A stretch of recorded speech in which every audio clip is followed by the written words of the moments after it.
I need to get a stool or something. I'm geriatric over here.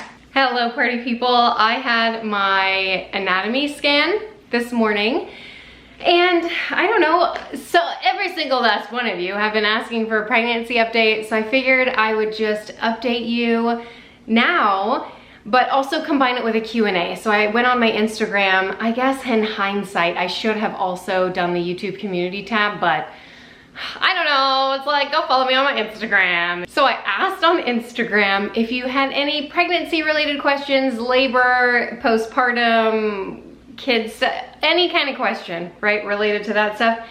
And you didn't disappoint. There's a ton of questions and I will hopefully have a very small update for you. And the reason I haven't done a pregnancy update is because there hasn't been much to update on. I am 19 weeks. And thankfully, things are normal. Things are going fine with the baby. With me, I'm like nauseous and sick and tired and weak and dizzy and anemic and low blood pressure, and there's things, but my pregnancy is fine and normal, which is such a change of pace from my last pregnancy. If you followed me when I was pregnant with Meredith, holy cow. It was so stressful. I had a large subchorionic hematoma and it was rough. I had an ultrasound like every other week with her. She was not growing because I also had placental lakes, which just means basically more blood clots within the placenta, which is, she had like restricted fetal growth because she wasn't growing. It was a lot. I'm so happy to report that this pregnancy, the baby has been measuring on track, except for the very first appointment where I wasn't sure of my due date. So we did an ultrasound. I think I was like, I don't know, I was barely along. I thought I was 8 weeks, but turns out I was 6 weeks or 7 weeks. I don't really know, but they adjusted my due date. The first ultrasound they say is the most accurate. So baby has been measuring on track ever since, which is fantastic. And other than that, it's like, nothing. What else can I say about it? It's been great, which is nice. And I say it's been great, but for me, it's been miserable. I'm not someone who really enjoys being pregnant. I just suffer through it, and the end result is always worth it, of course, but it is not an enjoyable experience for me, so I don't know. And because of that, I guess I'll answer the first question. Will you be having any more kids? Do you plan on having any more kids? Is this your last? In the realm of that? And to that, I will say I have never had this feeling before, but I feel like this is it.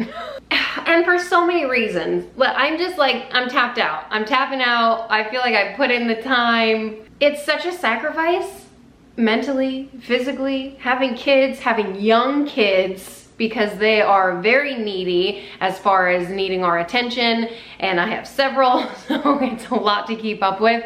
But more than that, just on my body. So my oldest is 11, and I have been either breastfeeding or pregnant for 12 years. And I feel like, and you know, Alex and I are just at the point where we're like, okay, we're thinking of this baby and when it's 18 and how old will we be, and at what age are they gonna gain some independence, and then we'll be able to be independent a little bit, you know? So all of that combined, of course, our thoughts and feelings may change. We're allowed to change our minds, but for me right now, I'm like, which is bittersweet because my favorite stage is the newborn stage. I feel like that's the best. I mean, stressful in different ways, but also so sweet, right? Okay, I'm going over the questions. There's a lot of reoccurring questions over and over again, so I'll try to get to them. Okay, I don't know which one to answer first. Home birth, hospital birth, birthing center birth, because I've mentioned that I'm seeing my midwife. I see a group of midwives. I saw them with Meredith along with a maternal fetal medicine specialist because of all the issues that I had.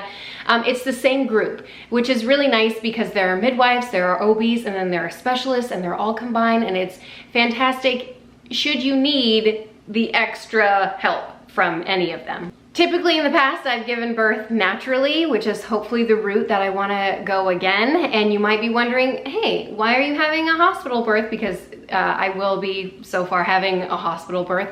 Why don't you try to plan a home birth or a birthing center birth? Few reasons. First of all, I would love to have a home birth or even a birthing center birth, just to go home after like 6 hours. If you're in the birthing center, they let you home after like certain things happen, but typically it's around 6 hours. And just to go home and not be bothered in the middle of the night from nurses literally every 2 hours at the hospital, that's probably my least favorite part. Ugh. And then just being home, not having to worry about who is gonna watch my kids while I'm in labor, because that is also very stressful. It's not like we have, oh hey grandma, grandpa, can you watch our, we don't have that. So we kind of like have a lineup of people that we go to, and typically in the past, my sister has always been there when we've needed her. Anyway, so birthing at home would be a very lovely option, not to mention the comfort of your own home, not having to commute to the hospital, which I am stressed out about. Our hospital is 40-ish minutes away, depending on traffic. And then, oh my gosh, am I gonna give birth in the car because it's my 5th baby? And I tend to labor, you know, at home or whatever as long as I can, and sometimes I can't really tell how far along I am, so I would love to. I'm giving birth at the hospital for several reasons.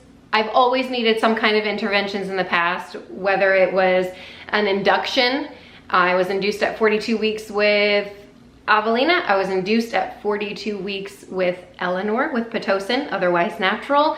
I was with Wentworth. I think I just chose the hospital because I was like, well, I've been induced, I might as well like not, you know, change anything. But with his birth, I didn't have any interventions that I can think of. Nope. I did have an IV, just of fluids, but that's pretty standard. And then with Meredith, I had a whole host of issues, but turns out her birth was like the most magical one of all. I had a water birth. It was great. And I would love for that experience to happen again, since I'm with the same group.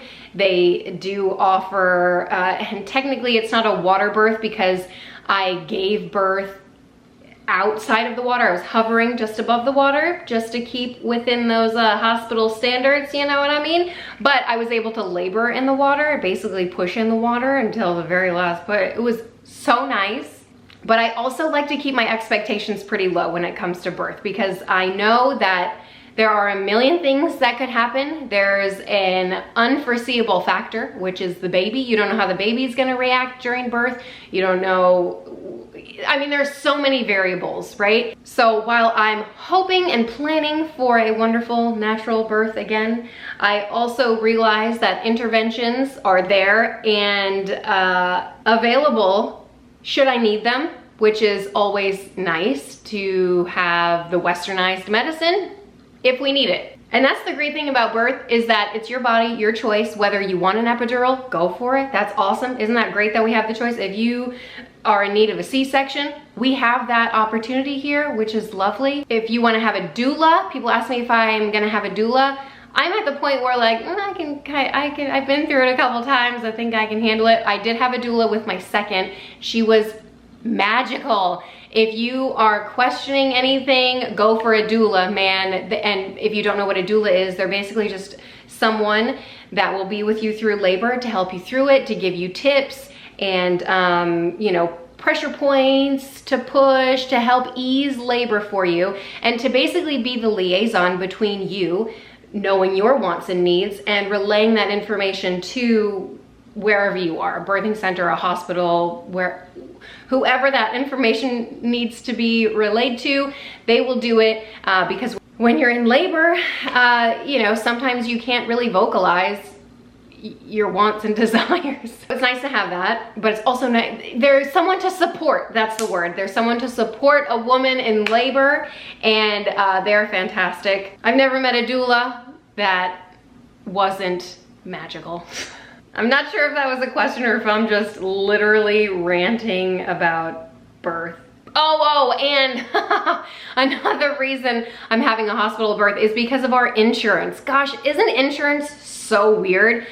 It costs me so much more money, because we did look into having a home birth with my second, Eleanor, and then I had a placenta issue. It was just a valimentous cord insertion. Basically means that the umbilical cord didn't insert directly into the placenta. It inserted into the uterine wall and then kind of like grew in.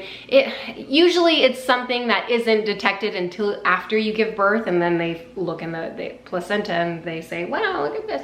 But mine was detected beforehand, and there can be complications along with it. Most of the time it's completely fine, and in my case it was completely fine.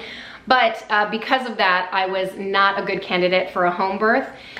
So, yeah, which turns out to be fine because I ended up needing to be induced anyway.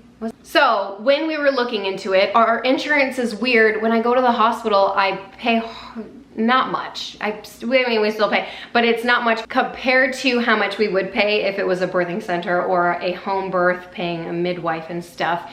And in doing so, I would have to lower my insurance coverage, so that if something were to happen to me, which I feel like every pregnancy something has happened to me in my 3rd trimester where I've had to go to the ER, it doesn't cover as much, so then I'd have to pay more for medical expenses on top of the birth. So short story long, the money too, that's always a big factor. And I don't know, I don't hate the hospital. I know some people aren't huge into hospital births. I quite enjoy, they feed me, which is top priority. The rest isn't great, the interrupted rest, but it only lasts a couple of days. And then postpartum is a whole other story, which we'll get into. The second question, I'm not even really looking, I'm just going off memory. A lot of people asked, where is this baby going to sleep? Great question. As many of you know, when we bought our home, we knew that we needed to add on. If you followed our journey, our home hunting experience, you know that whenever we saw a lot of homes with 4 bedrooms. Man, there was one house that I still dream about. I have pictures of it on my desktop, and like, I just loved it so much. I love the aesthetic, and anyway, I'm gonna implement some things that I loved about it when we kind of, when I do my office and stuff. I digress. So we turned down a lot of houses because there wasn't room to add on. If it was a 4-bedroom with an office, or if it was a 4-bedroom and the office wasn't capable of being converted into a bedroom, or you get it. If there, we would like more than 4 bedrooms. We hoped that we would have another child, and even if we didn't, we know that right now, you know, we had 4 kids, and they're different ages, they're different, they have different interests, they're different genders, so it was important to us that they had separate rooms. That was something that we were really looking for. And this house was no different. And guess what? This house is a 4-bedroom. We bought it anyway, mostly because the outside features of the house. If you've seen it, I mean, we couldn't turn this thing down, right? A property like this does not come up in Tampa very often, so we just knew we had to make the investment in this property. In doing so, we also knew, and when we were going over our finances in our mind, we knew that we needed to add on. So we also put that into the budget of, okay, this is, even though I will say adding on, it is turning out to cost more than we budgeted for, but doesn't it always? So we will be adding on. Short story long, oh my gosh, I started this video, I was like, Kim, make it short, make it sweet, get to the point, be precise, and then here I am 400 minutes in, I've answered 0 questions. We're adding on.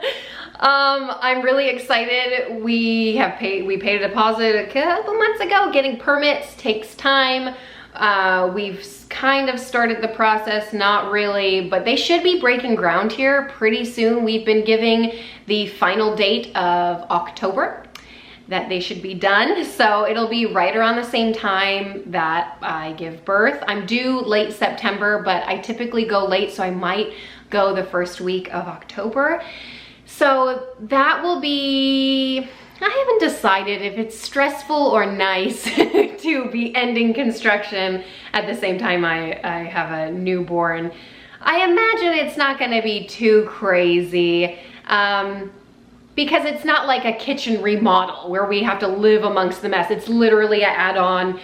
You know, most of the work will be done outside of the house until almost the end where they have to, you know, break into Avelina's room. We have to kind of reconfigure her room a little bit because her closet, where her closet is, will basically be a continuation of the hallway over there.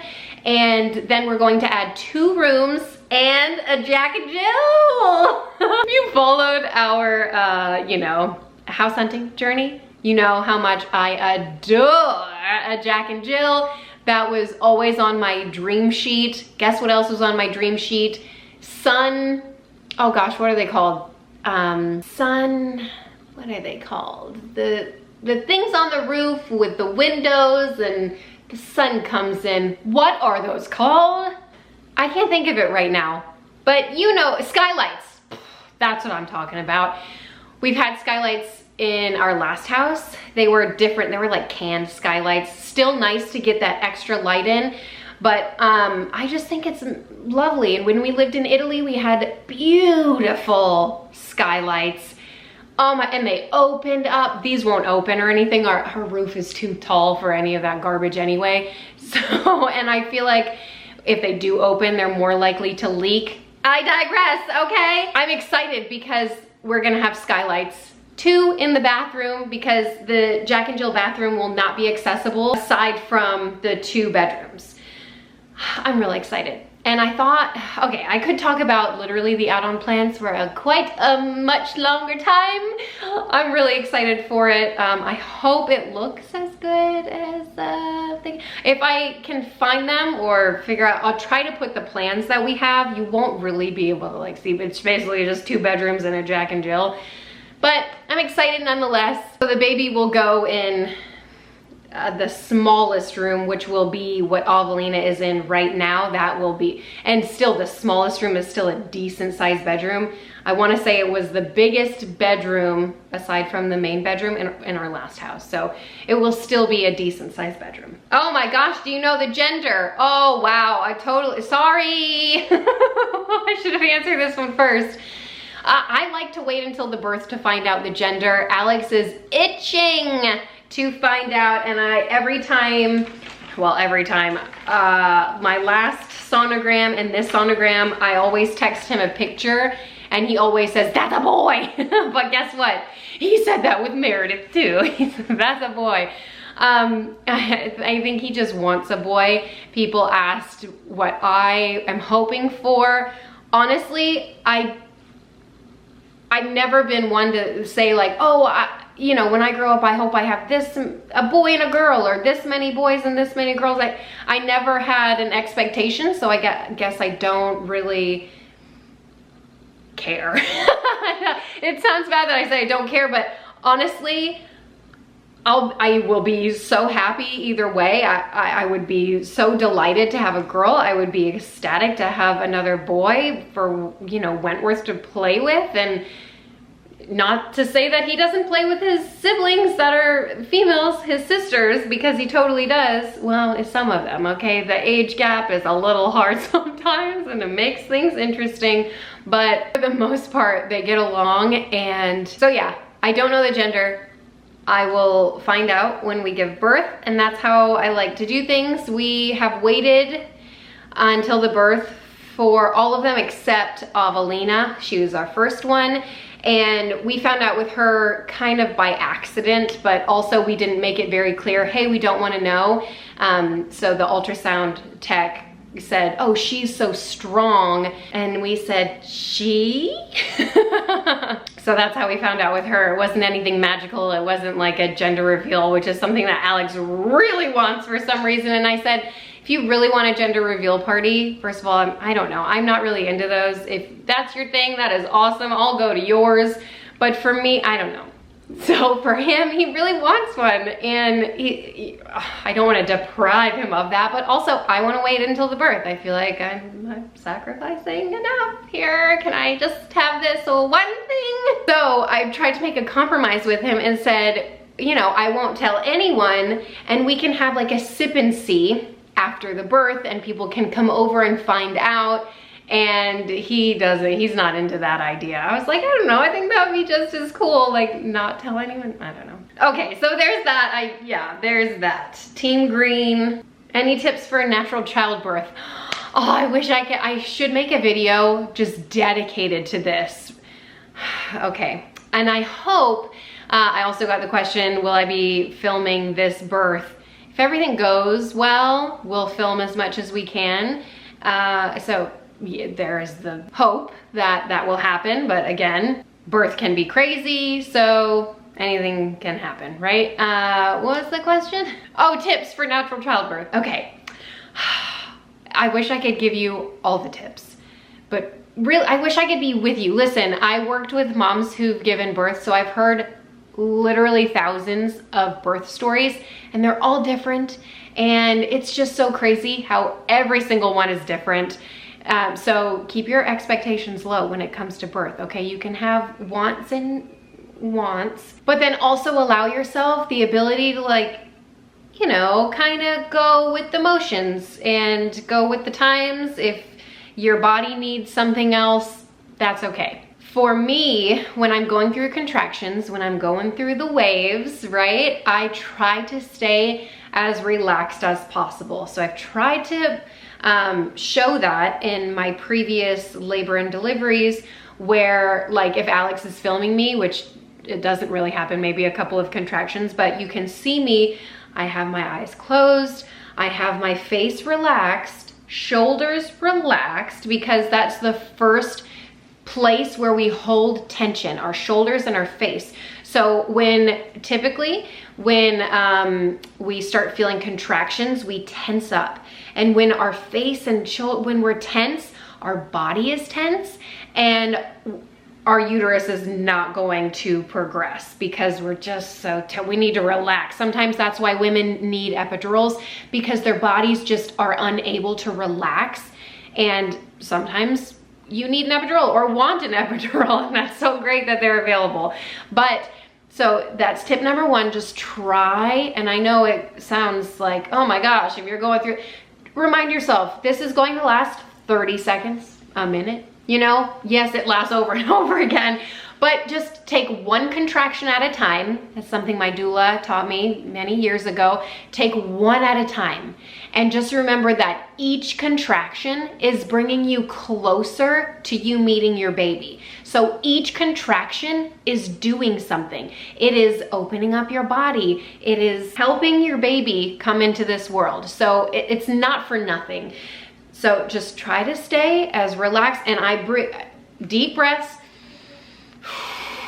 I know some people do like the Lamaze, like crazy breathe. I don't know. I don't do that. I just try to stay as relaxed as possible. And that's really the biggest tip I can give you. I got my blood pressure taken as I was going through a contraction at 8 centimeters. And the nurse was surprised because she knew I was going through a contraction. I clearly knew. I was breathing through it. She saw me, she saw the contraction on the monitor going. And when it was finished taking my blood pressure, she said, I can't believe your numbers are so low and you were going through a contraction. So that, it just goes to show you, your body will listen to you, but you have to tell it what to do for the most part, okay? I know sometimes, and pain is different for everyone. I use the word pain, but really you should use the word, oh gosh, now I can't remember, it's been so long. I don't know, they're pressure, or some women call them certain things, but it's basically the pain of a contraction. But just try to ride the wave. No, it's not gonna last forever, and just make your way through it. Yeah, just try to stay calm. You're gonna be fine. And for me, like labor and delivery, and listen, my first labor and delivery was not anything like I thought it would be. So I was, I don't know, man. I feel like I was not prepared. I was not prepared for after birth, postpartum. So I got some questions about postpartum. I wish I could give you more tips. Okay, more tips for labor and delivery.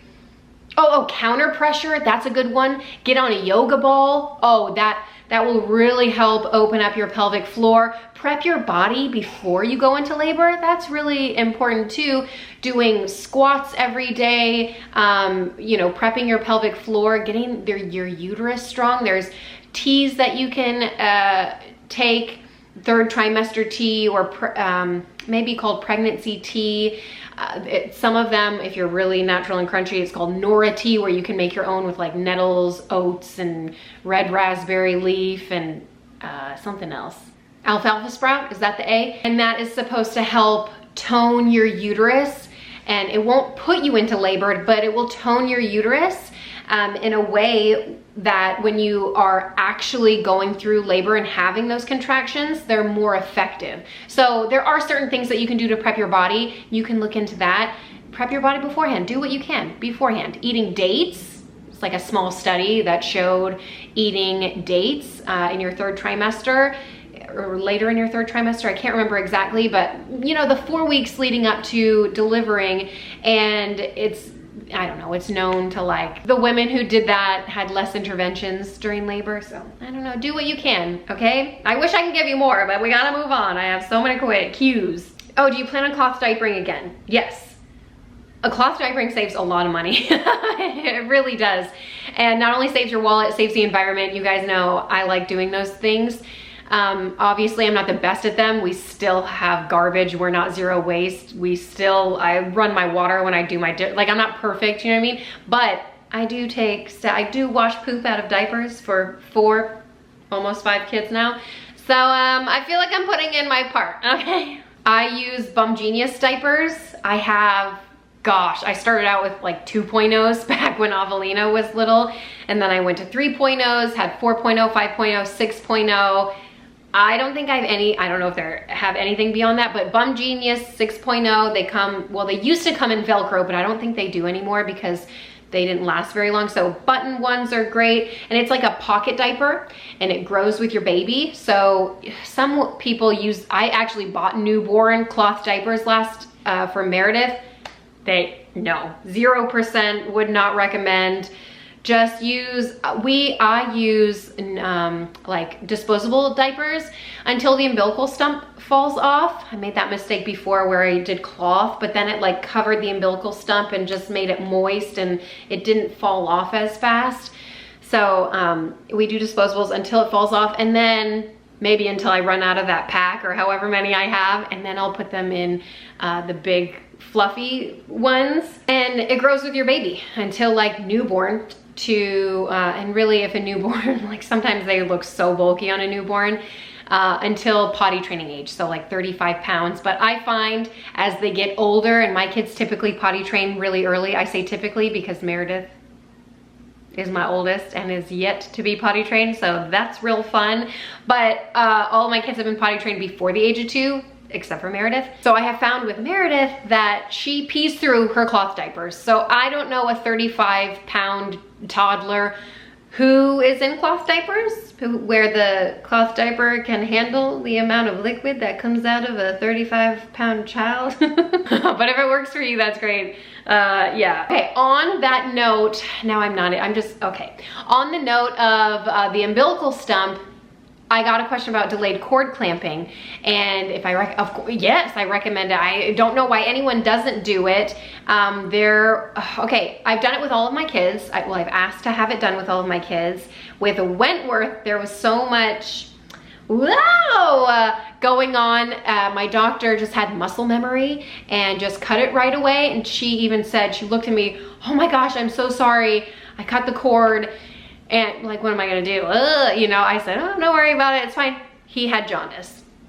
So if you don't know, delayed cord clamping is basically when you wait a certain amount of time after you deliver to cut the cord from the placenta to the baby. Okay, got interrupted, so I don't know exactly where I was, but delayed cord clamping is when you wait 30 to 60 seconds is what I think American Pediatric Association recommends. And like 30 seconds, that's nothing after birth.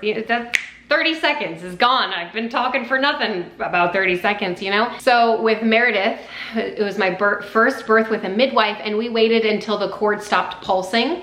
And that's what some people choose to do. And it's basically just a way to get all of the blood supply from the placenta to the baby. All the baby's blood, because it's going through the umbilical cord, to make sure all that blood goes into baby. It's like 1/3 of the baby's blood is still pulsing through. So to make sure that baby gets all that blood, and it does help prevent things like jaundice. There are times where you would not choose to do delayed cord clamping, and that's obviously in the case of an emergency, if the baby needs immediate care. If you are choosing to donate the cord blood, that would be another reason. Other than that, look into it. I always encourage you to do your own research, look into delayed cord clamping, and just ask. I mean, just write it on your birth plan, or physically, hey, I want delayed cord clamping, and really waiting 30 seconds to a minute, it will benefit your baby. It will only benefit your baby. Like there's nothing bad will come of it. So if your OB is on board with it, hopefully they are. I don't know any OB who'd be like, nah. But yeah, look into it, it's great. How are you gonna manage packing 5 lunches in the morning? That's a great question. And actually, lately I've been thinking, I should probably just pack my own lunch in the morning too, to make sure that I eat, you know, a proper lunch, because sometimes I'm like busy throughout the day, I'm just like snacking, and I'm like, you know, so I have had that thought, wow, I should probably pack my, I don't know, I haven't done it yet, it's just a thought. Have you breastfed all the kids? Yes, I have, literally until we do extended breastfeeding too. And typically around age 2, they kind of wean themselves off, so we nurse at nighttime, maybe nap time, but other than that, it's not much. But yes, I have breastfed all of my kids, thankfully. I wish I can give you a bunch of tips on that. And I will say Frida Mom, oh, what a great brand Frida is. They have Frida Mom products, which are fantastic, hashtag non-spons. They are fantastic for postpartum. I should make a Q&A just talking about postpartum, because I feel like it's so important. But they have really great postpartum products to help you with your situation down there. But they have also come out with a new, okay, I feel like they have new products coming at you all the time. They came out with a new line of breastfeeding products, so breast care products. They have all kinds of stuff. They have like warmers to help with the lactation flow. They have massagers to also help with that if you have clogged ducts or something like that. They have a whole line of products for you to look into. They have nipple cream, they have nipple spray if you have dry, cracked nipples. I am so lucky that, yes, there is some discomfort along with nursing a newborn. That's when most of the discomfort happens, and then your nipples kind of harden up, and then they're like, oh, okay. But there is a learning curve. And breastfeeding, although it is natural, doesn't always come naturally to women, and it is a lot of effort involved sometimes. For me, I'm thankful that I haven't had very many issues. So on top of breastfeeding, the Frida line also came out with like C-section care. So like they have patches for if you've had a C-section, they have like postpartum care products for you too, specifically for your C-section, incision for your belly, for like protection of that area, because listen, C-sections are no joke. They're like a surgical procedure. So on top of like everything your body is going through given birth, you also have to deal with the fact that you just went through surgery. So holy cow, that is a lot, right? So any help that you can get for that, look into the Frida brand. I'll try to link them below, and they have a whole host of products for that. So if you're anticipating having a C-section, maybe you can get some of those products. And even if you're not, they sell some things at Target, but I think they have everything on Amazon. And so if you do have a C-section, like order it. You know what I mean? And it'll be at your house by the time you get released from the hospital, which I feel like is really, what a lovely thing we have these days with Amazon. Isn't it great? Here is the Postpartum Recovery Kit I got just for Afterbirth. And you guys, check it out. Hashtag non-spons, but it comes with disposable postpartum underwear, which are top-notch fantastic. Instant ice maxi pads. Yes! Perineal cooling pad liners. Okay, cool. It's like a Tux pad, but instead of circles, they actually made them the same size as your pad, which is, thank you. Perineal healing foam, and a toilet top storage caddy. So fancy. Your vagina will thank you. Oh, speaking of one other thing that you should order off Amazon, if you are having your second, third, fourth, fifth, and beyond child, it is Wish. What is it called? It is called, now I'm gonna have to look it up. I think it's After Ease. Oh yes, Wish Garden Herbs After Ease for Pregnancies. It's an organic herbal supplement. It soothes normal ... Can't read the rest, don't care about clicking on it. Listen, how much is this crap? Yay, $22.50. I feel like when I bought it a couple years ago, it was $14.99. Thank you, inflation. It's still worth $23. Maybe. I don't, the hospital, okay, what is it for? After you have a baby, your uterus is contracting back to pre-pregnancy size, which is what we want it to do because it was just housing a baby and now it needs to go back to a normal size. Typically when you're nursing, you'll get after pains. And so that is just your uterus contracting back. So they are literal contractions that you're having. After you have your first baby, you might think, ooh, okay, that's a little uncomfortable. After you have your second baby, you're like, ooh, okay, what is that? After I had my third, I was literally like breathing through them like a contraction because, and for whatever reason, after every consecutive birth you have, the contraction, the after pains are stronger. So with Meredith, I went ahead and I bought some of that After Ease stuff. And I thought, I'm a little skeptical. I don't know if it's going to work. And I don't like taking medicines. I've taken ibuprofen after birth and they actually offer like Percocet, which is kind of crazy. And I tear every time, so maybe that's why they offer Percocet.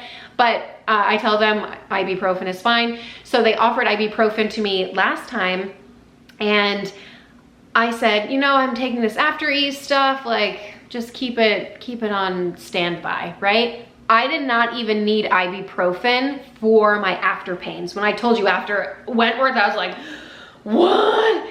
This time I was anticipating them to be even stronger, right? No, I did not feel anything. I can't even tell you, I didn't even have the thought, where's the ibuprofen? Nothing. It's like a dropper full of this stuff. I put it into a little bit of water. You can put it into juice or whatever. And you just, it doesn't taste good. You just down it, okay? And I don't know what is in it, but I'll take 2 next time. I took it, I followed the directions on the bottle, but maybe every 12 hours or something. And I wasn't like 12 hours, I need it. I was just, oh, it's been 12 hours, let me take it. Nothing. I didn't feel anything, so I would highly recommend that. I will be taking it again this time. Maybe it was a fluke last time, I don't know, so I'll keep you updated, let you know if it really is magic. But from my experience, yeah. Does your hospital have midwifery-led model of care? And I've gotten several questions about, like, have my doctors always been on board with my natural birthing plan? And the answer is yes. So you can research in the area, you can change your doctor, it's your birth. Like, you have the option, you can decide who you go with and if your values align. Do you know what I mean? So find a provider that is on the same page with you. Hopefully you can do that. And in my case, my first 3 births were at a hospital where their C-section rate was 33%, which is, at the time, it was very high. I haven't looked into it recently at like which hospitals were each, whatever. But at the time that was very high and I was worried that my OBs would like, okay, and I will say with my first birth, my body was not progressing because I was not laboring correctly because I was literally lying in the bed. Oh, that's another tip for labor. Get up, stand up vertically. Even if you're bouncing on the yoga ball, gravity will help you, okay? Don't lay in bed. I thought, oh, this is how women labor in the movies. You just lay in bed and it's great. It's not great. Don't lay in bed unless you're exhausted, and then maybe get like a peanut ball between your legs and you need to rest, that's fine. Sometimes I find like, leaning on the bed, like sitting on a yoga ball, leaning on the bed, it allows my body to rest, but I'm still semi in that vertical position, so that's helpful too. Anyway, what was I talking about? Being in line. Oh, my first labor. Oh gosh, I wish I could get all my thoughts in my brain and just dump them out in a regular fashion. I had to change my battery. I don't even know what the question was anymore. Oh, have my OBs always been on board? Find someone who is. The hospital that I'm birthing at now, they are known for the more natural side of things. And I'm birthing with midwives, which are also known to be more natural and more like kangaroo care, if you will. Look into that if you don't know what that is. It's basically just like mom and baby after birth, because really the decisions that you have to make after birth, there are so many of them. I made a video a while ago on it, but just do your research. There are so many decisions you have to make after, like immediately after you give birth, and that I wasn't aware of after I had my first. And if you don't make them, your doctors are they're gonna make them for you, and they might not be the same decision that you would decide. So look into that. Must have hospital snack. It's the kind of question I love. Okay, hospital food, first of all, I birthed at 2 different hospitals. One hospital had the best hospital food. I thought, what are people talking about hospital food? This is amazing. And then I birthed at the last hospital and I said, oh, this is hospital food. So I get it. I brought a bunch of snacks with me last time, and I actually ran out like the first day. And they do offer, in my hospitals anyway, both of them that I've been to, there's like, you know, down the hallway a bit, there's a little area with like a refrigerator and stuff with snacks inside of it, sandwiches, whatever you want. I don't know, I'm always way too afraid to leave the room and no one's ever with me. So I've never had any of those, so I always like to pack snacks. Top one is, I'll put it on the screen because I don't even remember what it is. It's like the Bare Naked brand, and they're soft granola bites. They, first of all, oatmeal, so great for milk supply, even though your milk doesn't come in for a couple of days. But it's just great. It keeps your belly full. They're delicious because they have like chocolate in them. They're nutritious, semi, better than a cake, which oh my gosh, best hospital snack ever is when the day after I delivered, one of my kids, I think Wentworth, I put together birthday gifts as I was in labor because I knew the kids had a birthday party to go to the next day.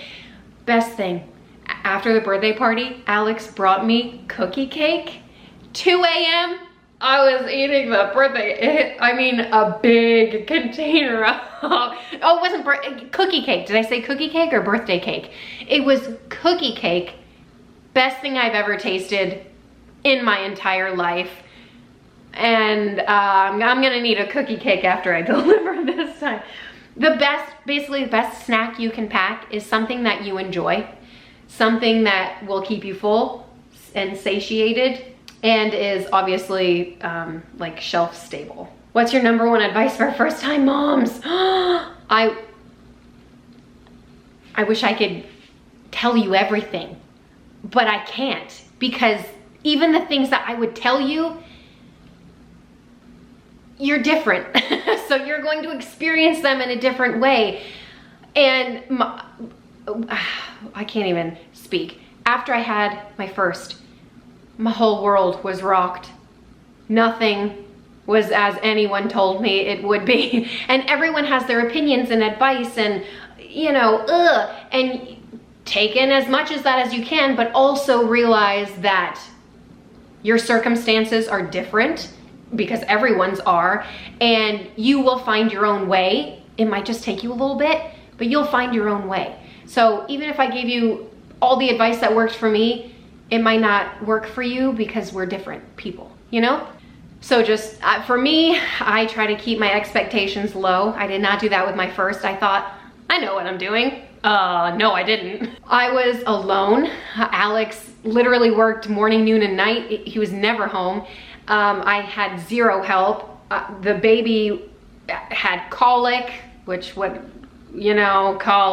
which I have a lot of thoughts and feelings about that as well. The baby never slept. I never slept.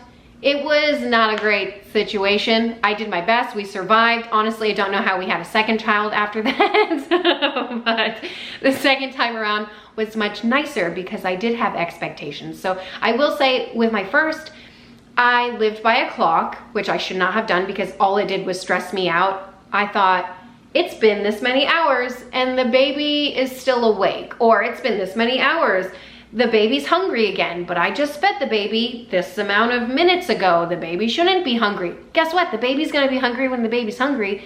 The newborn's gonna wanna eat when the newborn wants to eat. It's a newborn. It's dealing with a whole lot of new surroundings, and so are you. Your body's changing. The baby's body is changing. There's a lot of changes happening, okay? Especially in the first couple of months. So just, I don't know, do your best. Like, let the dishes go. And I know that's hard, especially if you're someone who likes to keep a tidy house, which I was. Let them go. And one time, Alex took Avelina on a walk and I cleaned the whole house when I should have napped. Like, looking back now, I was like, why? But I mean, it's like twofold, because I don't like to be in a messy house. The house needed cleaning. I had a chance to clean. Do you know what I mean? So it's just, it's a season of life and it will not last forever. Despite how you feel when you're in it, it's not gonna last forever. And just remind yourself of that, even though it's hard. I know it's hard. It's hard. I feel like every stage of, you know, pregnancy and motherhood comes with its own line of difficulties and challenges. So just try to ride the wave. I don't know. I wish I could give you anything more than that, but that's realistic. It's hard. It's all hard. You're not alone. Maybe try to find a group of friends, even online. Try to find a forum or something. Back, you know, a few kids ago when I was on Facebook, I had like a Facebook group of women. We didn't know each other. We just had babies all within the same amount of time. So we would chit chat back and forth, and it was kind of just like having that camaraderie and knowing that, oh gosh, they didn't sleep last night either, or oh, their baby's teething too, or, you know, just the comfort of knowing that you're not, you know, misery loves company, right? So just, there are so many beautiful parts of motherhood and having a newborn, but there are also some very challenging parts too. So just, you're gonna do great. You're gonna be great. That's my advice to you. Don't worry, you're gonna be great, don't worry about it. But also try to find some support if you can. Okay, anyone at all. I had to laugh at this one. What's your favorite BTS song? And I'm embarrassed to say I don't even know what BTS is. It's not Backstreet Boys. Can't answer that. This is a good one. What are your must-have newborn items for baby or yourself? Okay, so fun. When we had our first, I told you it was a whole other experience. And I feel like this happens with a lot of people where they're pregnant with their first and they buy every baby item under the sun. Unless, you know, some people don't, then that's fine. I feel like, had it all. And my baby hated everything except for these two things right here. My arms, this is all she wanted. Morning, noon, and night. She hated the swings. She hated the swaddles. She hated her sleep sack. She hated the rocker. She hated everything. She hated the floor. She hated the bed. She hated the air. Listen, man, every baby is different. So as you saw with Meredith, I bought pretty minimal amount of things. I bought like this thing for her to sleep in. It was a Graco rocking something. I don't remember. I'll put it up here. It's actually not advertised as a sleeper anymore, so that's sad. But it was fantastic. And I got it at a garage sale for $6, which was even more fantastic. I did have a seat for her, a bouncer for her. that I also got secondhand. And that was just for me to have a place to put her while I moved her around the house. If I was in the shower and I wanted to keep an eye on her, I put her right there in her little bouncer, and that was great. Or if I was cooking dinner and needed her to be close by, you know what I mean? So having something that you're able to move around the house, even if you have a small house. Listen, I've had plenty of small houses before. I've still needed to move the baby around to wherever I am. Oh my gosh, Boppy Comfyfit carrier. I love to baby wear, mostly because baby loves you. Like, that baby's gonna love you a lot and is not gonna want you to do anything without them. So I have found that baby wearing really helps the issue. It allows you to be hands-free for the most part, but also the baby to be close to you. It's a more comfortable way of holding them if you're out and about. It's a great way, especially if you have other kids that you need to tame or a stroller that you need to push. Baby wearing is like, I mean, there's a reason why women have been doing it for literally centuries. So they used to call them papooses, and now they call them, I don't know, baby carriers.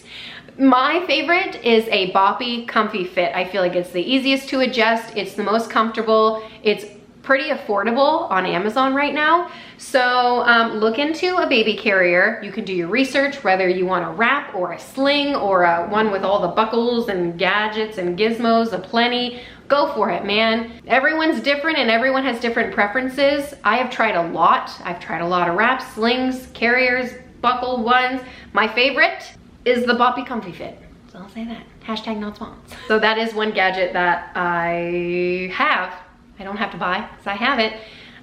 As far as newborn things, oh, sleepers for the newborn. Open bottom sleepers. Easy for, these are their legs, because they have so many of them. Open bottom.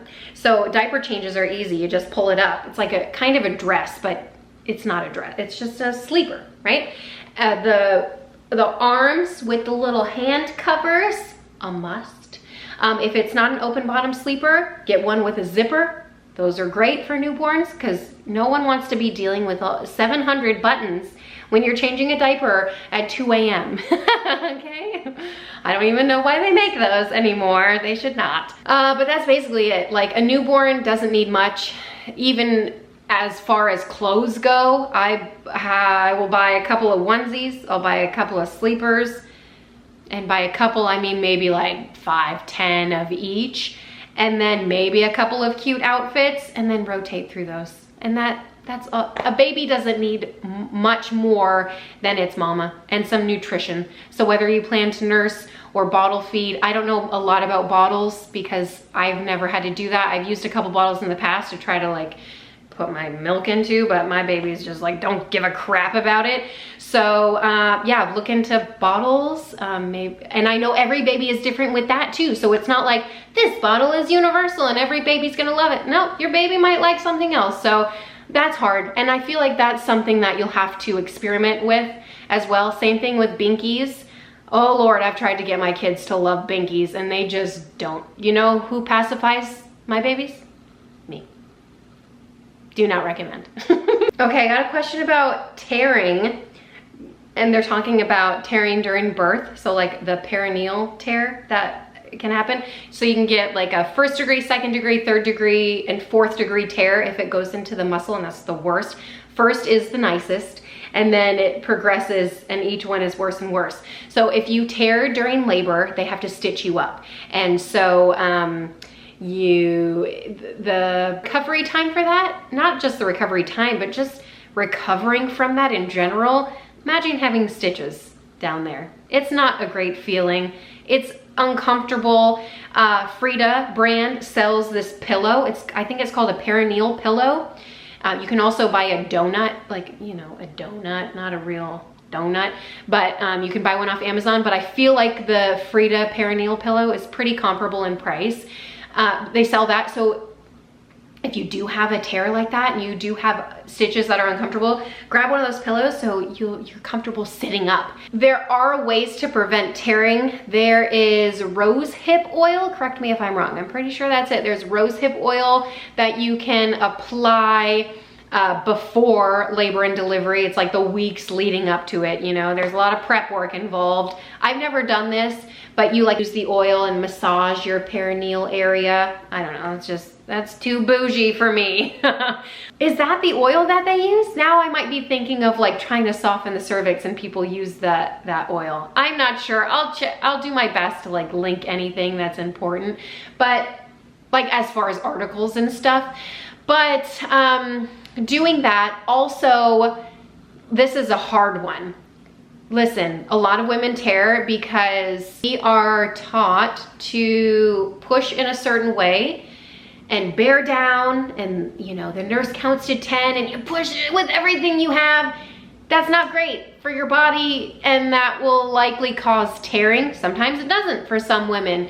When your body goes through labor naturally and slowly, your body's much less likely to tear. But listen, tears happen.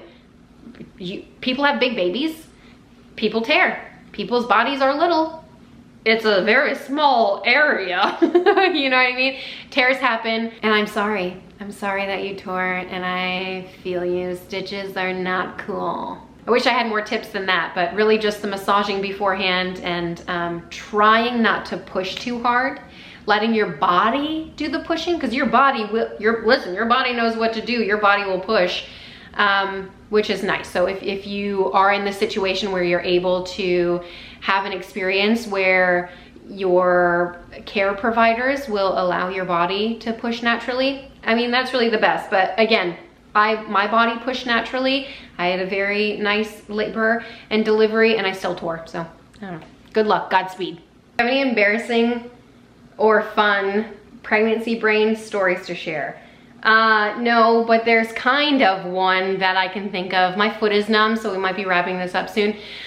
Okay, right after I gave birth to Eleanor, I brought Avelina to her ballet class, and there were you know, other people there that I had chatted with before, and at this point Eleanor is, gosh, I don't know, several weeks old, and one of the moms there was like, oh, you had a girl, what's her name? Because we waited until the birth to find out. Literally could not tell this woman my child's name. I stood there. I could have made up a name. I could have literally said I could have said Avelina. I don't think she would have noticed or cared. I could have said Lucy. I could have said my name. I came up with nothing. Blank space. No. And all I could think of was, I have no idea. I don't know. I don't know. I don't know. I could not tell this woman my newborn baby's name, because, you know, when you're pregnant and you know the gender, you get accustomed to like, oh, this is my baby and this is their name, and you say it a lot. We didn't know Eleanor was going to be Eleanor until the second she was Eleanor. Like, we didn't have an official name picked out, like nothing. So, you know, that just sleep deprivation combined with, I don't know, just having a baby combined with like being frazzled and bringing my daughter to ballet, not wanting to be late, and all this stuff, right? And nothing. I was like, I don't know. And she was so nice. She's like, oh my gosh, I get it. Don't worry. Don't worry. Oh, the judgment she must have had. So funny. Ways to combat nausea. I wish I knew. There are different ways, peppermint oil and the anti-nausea bands, and, you know, eating every so often. Listen, nothing works for me. The B6 and Unisom, or is it B12? Now I don't remember. I have them in my bathroom. I could probably go look. You can try all of those things, but I don't know. For me, nothing really works. I just suffer through it. It won't last forever and you'll be fine. You're doing great. Are you going to aim for a water birth again? Would love that. I would so love that. I've been talking forever, so I can't remember exactly everything that I've told you guys, but Wouldn't that be lovely? Man, water births, there's a reason why some women love water births. It's like, as soon as you get in the water, the relief that you feel, it's magic. And you think, ugh, it's just water, whatever. I don't care. Even getting into the shower, if you're in labor and you have an IV or something, and maybe your hospital doesn't have a tub or whatever, if they'll allow you into the shower, sometimes just getting underwater, and I don't know what, and I hate water, I hate showers, I hate baths. Literally, I don't even like shower. I hate getting water on my face. Oh God, I can't even. I don't like pools. I don't like being in any kind of water. Give me a water birth. Thank you. I never thought I would like a water birth, but given the opportunity, well, first of all, I never thought I'd have the opportunity, but when it presented itself, I thought, wow, what a dream. And then when I did it, I thought, oh God, what if I poop in the pool? Or tub. Sometimes they're called birthing pools. Anyway, I asked the question as I was laboring to my midwife. I said, oh, what happens if I poop? It could happen during labor. It's actually extremely common. I did not poop last time I was in labor. I did, however, with every one of my other births, because I was told to bear down and push as hard as I can. If you're pushing, something's gonna come out. With Meredith, they allowed my body to push naturally, and gosh, what a difference that made. And I didn't poop, so there's that. I know there's a lot of worry about, you know, the big poop after you give birth, but I think as long as you take a stool softener, and the hospital should supply that too. If not, if you're doing a home birth or something, Frida conveniently offers like afterbirth poop gummies. I think that's actually what they're called, which is funny. But yeah, just as long as you take that, I think you'll be fine. I know a lot of people worry about that, but I don't know, I've never had a problem. Random side note, do you edit all of your own videos? Yes, I do. Oh, okay, names. Okay, will you eat your placenta? So in some capacity, yes. I plan on doing placenta encapsulation, which is the business that I had prior to the pandemic and was forced to shut it down. Did not get a PPE loan, by the way. I heard someone say that somewhere and I was like, get your facts straight, because definitely did not. Although I did have to shut that business down, and that was a big loss. Alex had to shut his business down, one of them, when the pandemic started too, because he had like a live broadcasting business. Anyway, I digress. Will you eat your placenta? I will do placenta encapsulation. I believe in the effects that it brings. I believe in the powers of placenta encapsulation, the positive benefits that it will bring to your body. Just Google it, just try to be open-minded a little bit, and just read a little bit about it. It's not for some people, I get it. It's not for all people. Definitely not saying you should do it, but I'm saying I have done it and I have seen a vast difference from my postpartum periods. So basically, just my elevator pitch, placenta encapsulation is supposed to be good for helping to balance out your hormones postpartum, because after the first couple of days postpartum, after that huge rush of oxytocin, there is a huge dip in your hormones, and that's when your body has a really hard time trying to stabilize those hormones, right? I mean, you just had a baby, there's a lot going on in your body, and that's when baby blues, the postpartum depression kind of begins. It's just a hormone imbalance. So to get some of those hormones back into your body, some people choose to do placenta encapsulation. It's basically your placenta ground up, put into a pill form, so it's a little easier to swallow. There's also added benefits of women saying that their uterus shrinks back down to pre-pregnancy size a little bit faster. They get a little bit more energy because of the iron that's from the placenta. And there are more things. It's been a couple years since I've had to pitch placenta encapsulation to people. But for me, the lochia, oh my gosh, vastly different recovery times as far as your lochia goes, your postpartum period, your actual period postpartum. It's called your lochia. You're bleeding. I have found, I did not do it with my first, and I did have postpartum blues, postpartum depression, and I looked up natural ways to combat that. By the way, my elevator pitch is over. I don't know, it's been like 20 minutes. I looked up natural ways to combat postpartum depression. It was back in my very natural crunchy days of parenting, back when I had one kid, and it's fine.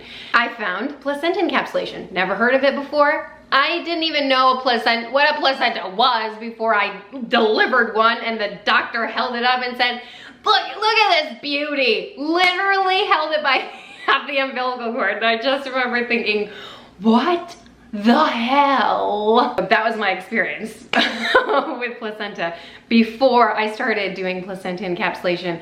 Anyway, so I learned about placenta encapsulation and how it's supposed to help combat postpartum depression. I said, you know what, even if it's a placebo effect, which some people believe to be the case, I said, even if that's the case, even if it helps as a placebo, let me give this thing a shot. So I had a friend at the time who was pregnant. I convinced her to do it. She was completely against it. I said, let me just do it for you. You don't have to take them, but like if you want to take them, they'll be there. She ended up loving them. She called them her happy pills, and that was enough for me. I said, I'm definitely doing it. I mean, I was gonna do it anyway, but I was pregnant at the time, so I did it. Vastly different recovery rates. With my first, I bled for 9 weeks. I want to say it was actually a little longer than that, but that in my head, that's what I remember. It was way past my 6-week mark. And that's for a host of reasons. I didn't allow my body to rest. I mean, there's so many things I did wrong the first time around, because you just don't know. You don't really know, because no one really talks about postpartum in matter-of-fact ways. Like, you are exhausted beyond belief. I got 2 hours of interrupted sleep a night. I didn't rest properly. When the baby was sleeping, I was frantic and freaking out. Is the baby okay? And then there was other things that I felt like I needed to do while the baby was sleeping. It was not great. So I didn't allow my body to rest. So that meant I bled longer. I need a pillow for my feet. I need to get a stool or something. I'm geriatric over here. Okay, much better.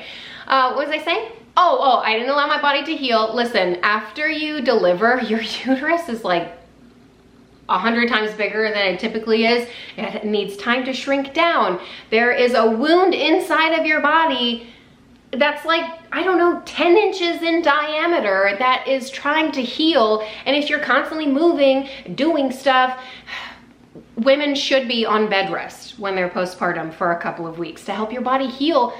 But we don't do that. Or at least, I can't speak for you, but I did not do that.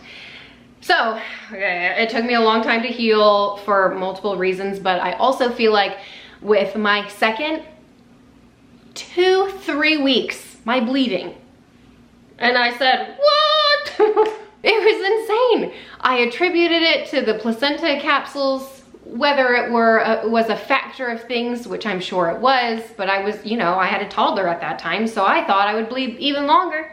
Anyway, that's just one example. I could go on and on. Did you ever move out of Florida? Yes. But it's hard because Alex's whole family lives down here. That is unrelated, but I thought I'd answer. Listen, the weather here, it's nice in January, but the rest of the months are hot. What have you cracked most this pregnancy? I don't know what that means, Kayla. What have I cracked? Like my bones? What have I cracked? Eggs? What cracks? My knuckles? What's crack-a-lackin'? What's crackin'? I don't know. LOL. Someone just asked, do you have a nanny? Wouldn't that be nice if we could all afford an au pair? No. Someone's confused about me not finding out the gender. So when they do the anatomy scan, I tell them I don't want to know the gender. And so they know going into it, so they know not to say it, first of all. And then when they go near the bottom region of the baby to check things out, the spine, like the lower spine, the leg, whatever they have to do, they say, I'm going down there, don't look. So I just don't look. That's it. How long do you usually breastfeed for? Forever. That's that. And that might be controversial too, but like every mom is different and every mom is right. You do what's best for you and your family and your kids, and what does anyone else have to say about it? They don't have to deal with it. Don't worry about it. You know what I mean? You're doing great. You're doing a great job. Baby names I love but won't use. Ooh, maybe I'll put this in the next pregnancy update when I'm like in my 3rd trimester. I love Eloise, but apparently it's pretty popular. Didn't know that. Also, it's too close to Eleanor, so we're definitely not using it. Also love Elise. Love. I mean, I could come up with girl names all day long, son. Boy names are so hard. And really picking out your kids' names, oh geez Louise, it is so hard to pick out a name for your child for the rest of their life. What? That's why family names are so popular. No thought involved. None. George Foreman named all of his kids George Foreman. We should have done that. Also, don't let anyone give you grief if like you pick out a name. Oh my gosh, and that's so hard too because everyone feels like they have an opinion on it. Oh, like your Aunt Susie's gonna be like, oh, don't pick that name, yuck. And then what if you end up picking that name? And then you know that those are her thoughts about the name and she knows, and it's like, what is she gonna do about it? Nothing, because it's not her child. She doesn't get to pick out your child's name or have an opinion on it. But I feel like everyone thinks that they have an opinion about what your kid's name should be or whether or not they like it. Why don't you? What? When someone asks you, oh, do you have any names to it? And then you tell them and they're like, I don't like that. Well, I didn't ask if you liked it. You know what I mean? It's not up to them. It's up to you. It's you and your child. It's not up to them. Pick which names you like. And that's why it's becoming more popular for people not to even say the names that they have picked out for their child because of the outside opinions. Once you have the baby and people say, oh, what's the baby's name? They're much less likely to say something negative about it because what are they gonna do? You know, unless it's like your very loud, outspoken Aunt May and she's like, oh, no, you know? I'm sure it happens. Oh, as a matter of fact, I know it happens, but that's life. And that's your choice. Pick out your kids' names. Pick out the names that you love. You know what names? Because Alex and I have been looking. We don't have names set yet. We were looking the other day. Oh, you're gonna love this. We love it. We think it's hilarious. Okay, we were looking the other day. Believe it or not, guess what a first name is for a boy? Waddy. Waddy. We said, yeah, let's do it. Waddy Wadsworth. And then we said, because we don't do middle names, but we thought, oh, with the boys, we could do middle name if we have a boy. And guess what other name we found? Worthy. Waddy, Worthy, Wadsworth. Amazing. Amazing. You can't make that crap up. That's amazing. I don't care who you are. It will not be our future child's name, but oh my gosh. Wouldn't that be incredible if it was? Okay, 2 questions. Are you feeling kicks yet? I don't necessarily feel kicks. I feel the baby rolling. And that's very common too. I am 19 weeks. I'm a fresh 19. And so I also have an anterior placenta, which means my placenta is in the front of my stomach, which means I will typically feel the baby movements much later. But because it is my 5th baby, I feel the movements. I know what I'm feeling, you know what I mean? If it was I didn't feel my first kick or roll or anything until I was probably like 20 weeks. So you typically won't really feel anything until you're later, if it's a newer, if it's like your first one. But with each passing pregnancy, your body's like, we've done this before. Meh. How do you lose weight so fast after giving birth? I don't. I don't. I feel like some people might think that I do because I'm not, okay. I don't know how to word this. I gain a lot of weight when I'm pregnant, but I'm pretty petite. So then people see me and they're like, oh, you've lost all your weight. Well, like, no, I'm still hanging on to 25 pounds. It's nice of them to say, but I know that I feel differently, you know, with that extra weight added on. And it takes me literally years to lose the weight. Even though it only took 9 months to pack it on, I breastfeed longer, and some women hang on to extra weight as they breastfeed because our bodies are in need of different things for different reasons.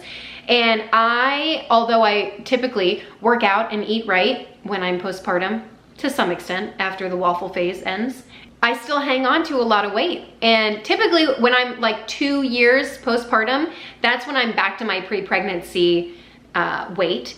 And ironically, that's when I get pregnant again. So maybe it's good that it takes me that long to get back to it. And then my body's like, oh, you ready for another? Anyway, I don't like that we, in general, as a society, feel pressure to get back to pre-pregnancy or bounce back. Like, our bodies are going through a lot. Just eat right, move your body. And if your body feels healthy, if your body feels normal to you, that's all you can ask for. Like, especially postpartum, when women are like 6 weeks, oh, here's my new diet and workout regimen. What? I can't eat it. I'm still sleep deprived at 6 weeks. I typically go back to the gym at like 2 months. And even then I take it really easy. I'm not like on this like crazy workout thing and here's how I lost 15 pounds in 2 weeks, you know? It's just not realistic for me, maybe other people, but I don't think that we should have the expectation to lose the baby weight. Like, you lost the baby weight when you delivered the baby. All the other weight is weight that your body's hanging on to because it may need some extra nutrients. It needs the extra fat. It may not need as much as we have packed on, but a little bit extra. But I just don't want you to feel pressure that you have to, like, I don't know, because I see it on Instagram too, man. You're not alone, where these women who gave birth yesterday look like they're ready for a Victoria's Secret fashion show. And I'm like, what? Where are their stretch marks? Where is their flabby skin? Our bodies really are magical for doing everything that they do. And just, I try to have gratitude for my body for everything that it brings me through. Like, I've asked a lot of my body through the years. I've run a marathon. That's probably the hardest thing that I put my body through, other than childbirth. So just have gratitude. And if you're trying to lose an extra few pounds, eat right and exercise. Don't push yourself. Don't go crazy. Just eat a few more vegetables, drink more water.